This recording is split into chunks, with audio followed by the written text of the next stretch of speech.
So I just got done reading my journals from ayahuasca, and um, there are a few gaps in there, um, and a few closing words that Oscar wanted to say. The most important one um, is very relevant for today with coronavirus. He said that the pandemic is real. Like, don't get me wrong. The pandemic is very real. It exists in every country, um, but it's not the sickness that is big. It's the fear that's behind the sickness that is big. Um, and whenever I think of sickness, I I remember seeing a video. I think it was Dr. Sebi who said that animals don't get sick.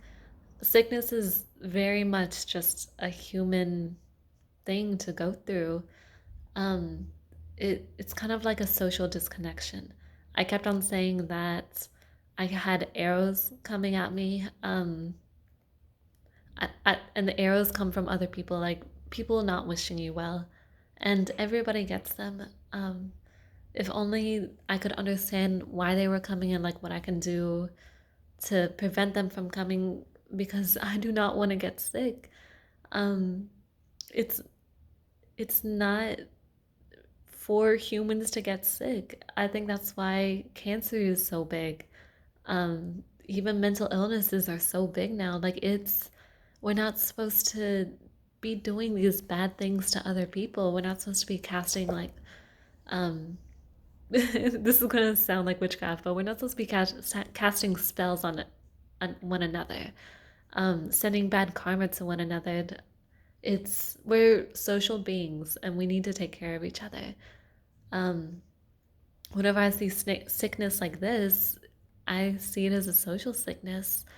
Um, my mom got sick. She's the only one in her family to ever get cancer, and of course, it was breast cancer.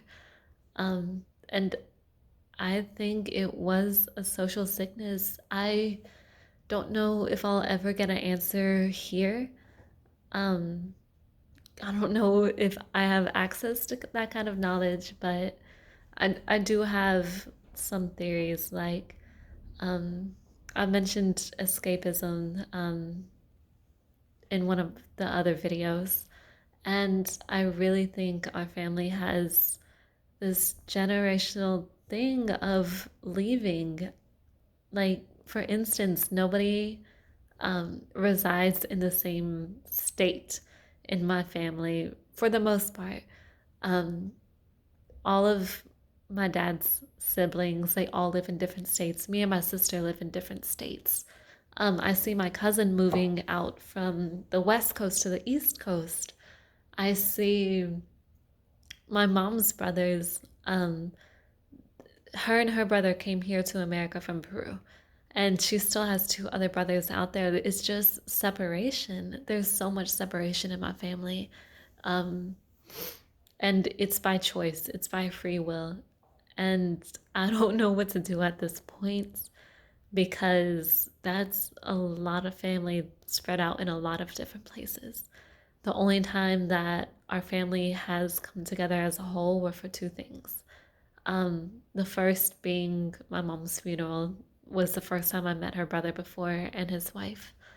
Um, the second time was for my sister's wedding, where more of my dad's side and my mom's side kind of came together. It was good for us. Um, but I think it needs to end. It's gonna take some time for it to end. Um, I hope that I'll be the one to find a way to pull us back together. Coronavirus has kind of done that for us, because of technology. As much as I am against technology, there are its benefits too, because I can connect with family that I have in Peru. She reached out to me first years ago, but now I have an address, so I can start sending physical things so it doesn't seem so digital, because family isn't digital. It's something like real and tangible that you can hold. And That's something else that Oscar mentioned too, is that the only things that matter are family and love in life, and like everything else comes second. And that is the main thing I want to leave with. That's what I came with. I didn't want to ask ayahuasca about my anxiety. I intentionally didn't want to ask because I knew how intense that would be. So I wanted to start small. I wanted to start a little bit more humbly, like just be open and ask questions. And like the way Oscar said it was, the first night is kind of like knocking on the door. Um, and this is what I mean by gaps in my writing, because I remembered a few things that I didn't write about. So whenever you said that, it made a lot of sense to me, because where I was sleeping on my yoga mats, it felt like I was like in my own room in a little bit. Like this, that was my space. It was my room. Not only in the physical world, but like in the spiritual cosmic world too. Um, I was in my room to rest, and all of us were in our rooms, um, resting. We were all like having our own things going on that we all had to work with on our own. Some people needed a little bit more help and support, but I just had to stay in my room. It felt like a tree house. Um, what you call it? I kept on mentioning roots, and that makes a lot of sense with this tree analogy. We're all connected to this one bigger source of knowledge, and we're all just growing products out of it. I mentioned that I was in a cocoon, or it felt like I was in a little cocoon and just like waiting to get out of it, like grow out of it, metamorphosize out of it. Um, and that felt real too. And it wasn't just me, it was all the other people who were in the room with me. Whenever I looked over, it looked like they were in their cocoon sleeping too, just waiting for the time to get up, the right season to get up, the um, depending on how much rest that they needed. But that was another gap. Um, and I don't want to underestimate how intense it was. As beautiful as it was, and what I got out of it was very good, but the experience itself was hard. It, as happy as I'm talking about it, it was hard, and it's not something that I want to do like too regularly. I definitely want to do it maybe like once or twice a year. Um, I'm glad that I went with Des, like somebody that I know and somebody that I trust, somebody who is also going through their own spiritual journey too. It made me realize that we don't have to be on the same spiritual journey, but it just matters that we are on it and we acknowledge it. So I appreciate you, Des. Thank you for going with me, because it it just having that space, um, to have somebody with me spiritually means a lot. Kind of like how Alicia's around, and it's not something that is always by my choice. Like I think there was a reason that me and Des went together. So a beautiful experience. Very thankful for it. I had to come in with a lot of gratitude, a lot of humbleness, a lot of just childlike intentions, like, okay, then what next? What now? Oh, you're just mad. Or I had to look at things very objectively, rather than, I don't know. It would make it easier the more I detached myself from the actual experience. I would be able to like get on to the next step and ask questions. And whenever I say ask questions, um, that's very vague as it is, because I didn't know what to ask or how to ask. Instead, I wrote everything down in my notebook beforehand of the questions that I wanted, with the intentions of understanding, of humbleness, of faith. Um, and the questions were just in the back of my mind. I didn't physically ask those questions. There was one time that I did, and it was because I was experiencing something. It was the patience. Um, I heard somewhere, just stop, be patient.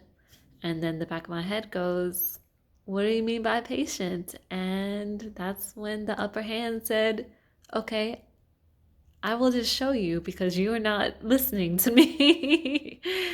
So that's whenever the window started.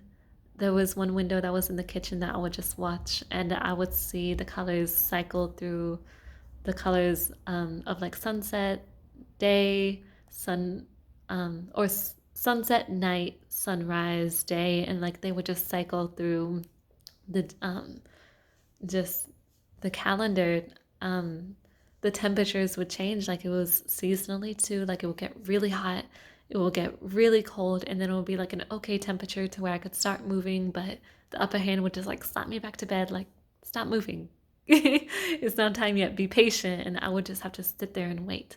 It felt like my body was breaking down, decomposing, while also through some of it, like especially whenever it was really cold, that's whenever I felt like things were kind of just getting glued back together. And it was all a physical experience. Um, and I had to be very in tune with the sensations going on in my body. So for me, it wasn't so much a visual experience. I did get some visuals out of it. I've never done psychedelics before, so I wasn't sure exactly what that meant.